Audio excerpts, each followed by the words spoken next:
माननीय मुख्यमंत्री अथवा फाइनेंस मंत्री के रूप में हमारे मुख्यमंत्री जी का बहुत बहुत धन्यवाद करता हूं, जिन्होंने दिल्ली को कल दूसरा बजट देने जा रहे हैं।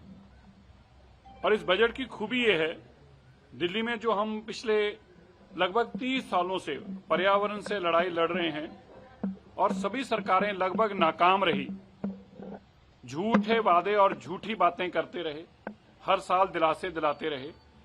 हमारा बजट ही आज ये ग्रीन बजट है, दिल्ली को पर्यावरण के रूप में बचाने वाला बजट है, दिल्ली को साफ हवा देने के लिए साफ पानी देने वाला बजट है। इसीलिए इस बजट को ही ग्रीन बजट का नाम दिया गया है। मैं धन्यवाद करता हूं मुख्यमंत्री जी के इस विजन के लिए, मुझे खुशी है और मैं सबको आश्वासन दिलाना चाहता हूं।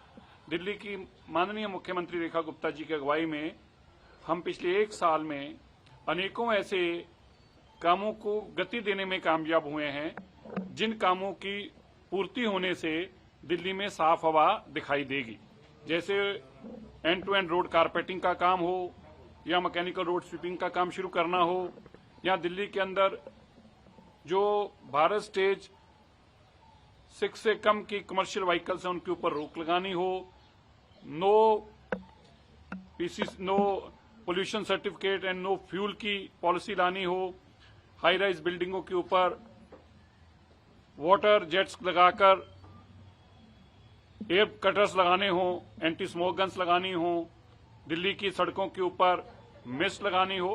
तो इस बजट के अंदर ये सारा रूप जो पिछले 1 साल में दिया गया है उसकी चर्चा भी रहेगी और आने वाले सालों में हम क्या कर पाएंगे ये भी आपको दिशा दिखेगी। अलग अलग सेगमेंट्स को बुलाया गया था, farmer, female auto driver, transgender, सभी को जी, गिग वर्कर्स हों, ट्रांसजेंडर्स हों, किसान हों, बच्चे हों, काम करने वाले हमारे भाई हों, सभी को, क्योंकि ये बजट जो है ये उन सबका बजट है, ये दिल्ली को आगे ले जाने वाला बजट है, दिल्ली के वेलफेयर के लिए ये बजट है, इसलिए उन सबके सहयोग के साथ ही बनाया गया बजट है, इसलिए उनको पहले आज खीर खिलाई गई है। ऑपोजिशन की स्ट्रेटेजी है कि जब तक उनके विधायकों का सस्पेंशन वापस नहीं होता है वो सड़क से। हाँ ठीक है, अच्छी बात है, वो तो कभी डेमोक्रेसी में यकीन ही नहीं करते।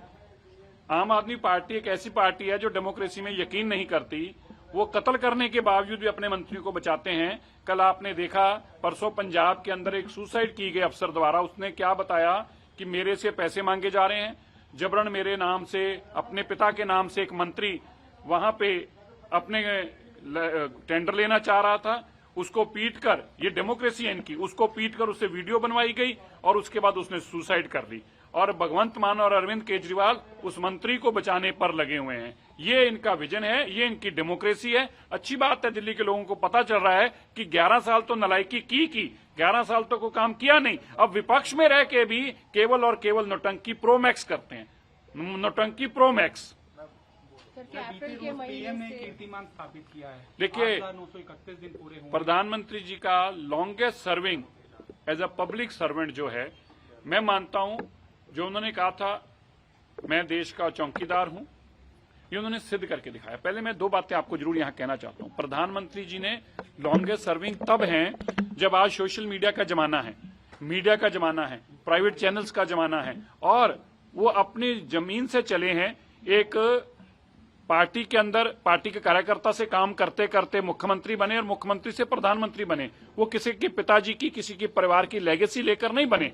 ये केवल और केवल भारत में एक ही सिंगल ऐसा इंस्टेंस है, एक ही ऐसी जो प्रधानमंत्री मोदी जी ही हैं जिन्होंने ये साबित किया कि देश के अंदर अगर एक साधारण घर से परिवार से चाय बनाने वाला भी अगर देश के प्रति अपनी वफादारी रखे तो कहां तक पहुंच सकता है।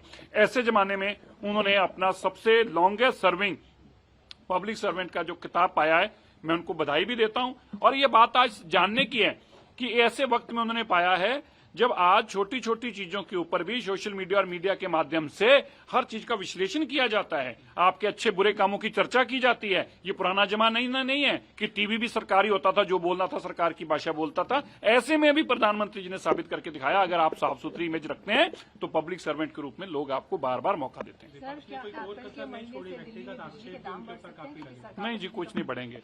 जो चीज सख्ते वाली बात मत करो। आज तो जो हो रहा है, क्योंकि हम आपके सामने खड़े होकर बात कर रहे हैं। आईआईटी मद्रास के साथ एक स्टडी कर रहे हैं। हाँ, ये आईआईटी मद्रास के साथ स्मोक ईटिंग के लिए हमारा एग्रीमेंट साइन हुआ है।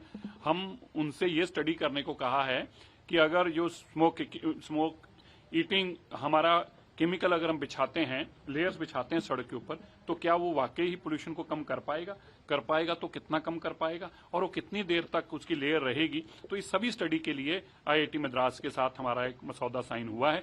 मुझे उम्मीद है कि अगले 3 महीनों में हमें वो जानकारी देंगे, उसके बाद हम अगले कदम उठा पाएंगे। धन्यवाद।